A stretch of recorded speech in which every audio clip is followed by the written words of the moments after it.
High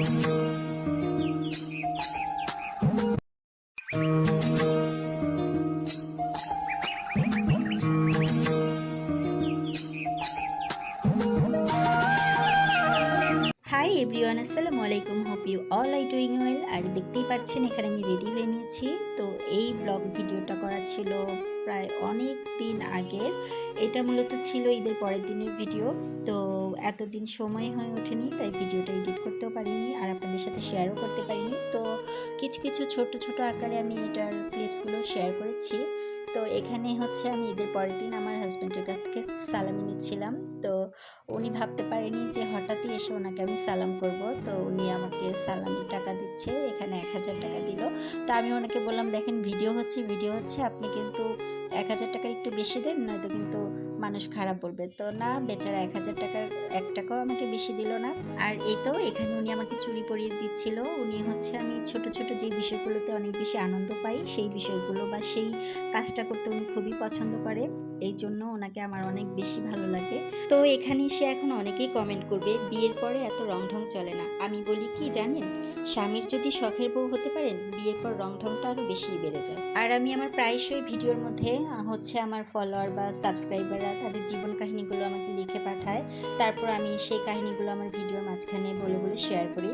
তো এই তাদের জীবন কাহিনী আমি যখন শেয়ার করি, তো এটার ফলশ্রুতিতে হচ্ছে কি, আমার শ্বশুরবাড়ির লোকেরা মনে করে আমি তাদেরকে নিয়ে ভিডিও বানাই। আবার মায়ের বাড়ি আত্মীয় স্বজন, আবার বাবার বাড়ির আত্মীয় স্বজন, এরা মনে করে এদেরকে নিয়ে ভিডিওগুলো বানাই। আসলে আমি আপনাদের কাউকে মিন করে এই ভিডিওগুলো বানাই নাই। ভিডিওগুলো বানাই মূলত আমার ফলোয়ার্স বা আমার সাবস্ক্রাইবার, যারা আমাকে মনে করে তাদের জীবন কাহিনীটা বললে, যে আমার ভিডিওর মাঝখানে আমি যেন তাদের জীবন কাহিনীটা বলে শেয়ার করি, আর এতে যেন মানুষ কিছুটা হলেও সচেতন হতে পারে। এই জন্য আমি আমার এই ভিডিওগুলো মেক করে থাকি।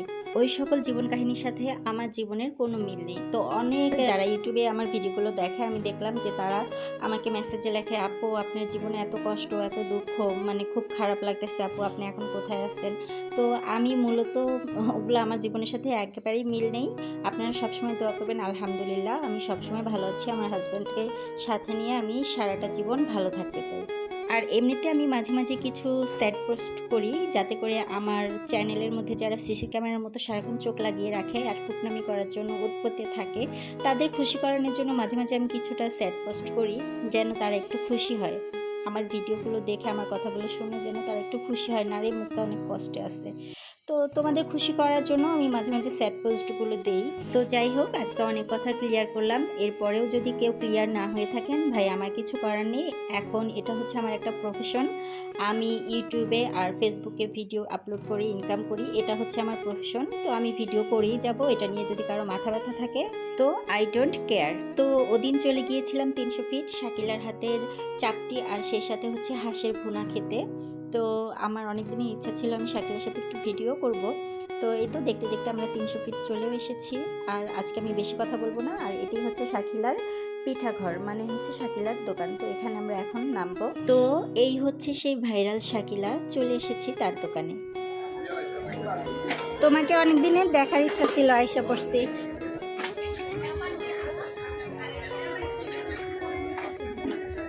কি কি আছে? শাকিলা হাঁস আর তো গরু হাঁস। এদিকে জায়গা আছে। আর এটা কি চাপটি? হালকা পাতলা নাস্তা না? তো হালকা পাতলা দাঁড়ান। আর এই তো এসে আমাদের খাবারটা আমরা অর্ডার দিলাম। তো আমাদের খাবারটা রেডি করছিল, সেটাই আমি দাঁড়িয়ে থেকে দেখছিলাম। তো অনেক ব্লগারকে আমি ভিডিওতে বলতে শুনেছি যে শাকিলার হাঁসের মাংস রান্না করাটা একটু মজা না, কিন্তু আমি যেটা মানে খেয়ে বুঝতে পারলাম, আমার কাছে বেশ ভালো লেগেছে। ওর হাঁসের মাংস রান্না করাটা খুবই সুস্বাদু ছিল, সেই সাথে চাপটি, তারপর রুমালিয়া রুটি, আমার কাছে বেশ ভালোই লেগেছে। তো আমি যেহেতু চাপটিটা খেতে পছন্দ করি, তো এই তো আমার জন্য চাপটি চলে এসেছে। তো আমরা দুজন মিলে চাপটি খেলাম, সেই সাথে আমরা রুমালিয়া রুটিটাও খেয়েছি।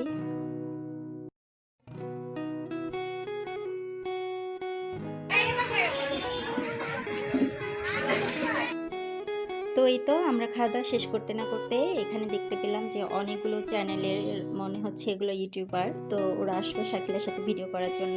তো বেচারি এখানে পিঠাই রান্না করবে নাকি হচ্ছে টাকা নেবে নাকি হচ্ছে মানুষের সাথে ভিডিও করবে। তো যাই হোক আমিও সেই ফাঁকে একটু ভিডিও করে নিলাম।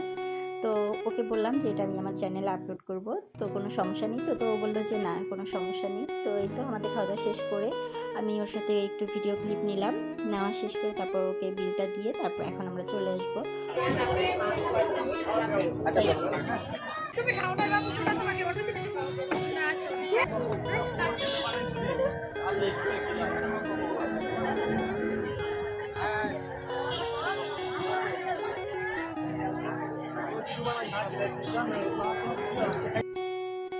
তো এখানে খাওয়া দাওয়া শেষ করে শেষবারের মতো আমি ভিডিও নিচ্ছিলাম। আর এখানে আমার উনি কি বলে জানেন, উনি বলতেছিল যে উনি পাগাকে খুব মিস করতেছে, উনি হুমাশা বুড়িকে খুব মিস করতেছে। মানে আমরা যেখানেই ঘুরতে যাই আমার বিয়ের এই পর্যন্ত সব জায়গাতে পাগা থাকতেই হবে।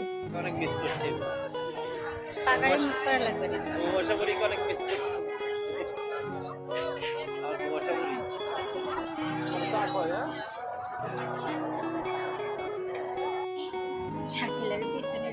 তো এই তো যেহেতু আমার বুড়ো পাগাকে অনেক বেশি মিস করতেছিল, তো আজকের ভিডিওটা এখানে শেষ করলেও আমরা কিন্তু আবারও সবাই মিলে তার পরের দিন ঠিক 300 ফিট চলে এসেছি। তো সেই ভিডিও দেখার জন্য কালকে পর্যন্ত অপেক্ষা করবেন। সবাই অনেক বেশি ভালো থাকবেন। আল্লাহ হাফেজ।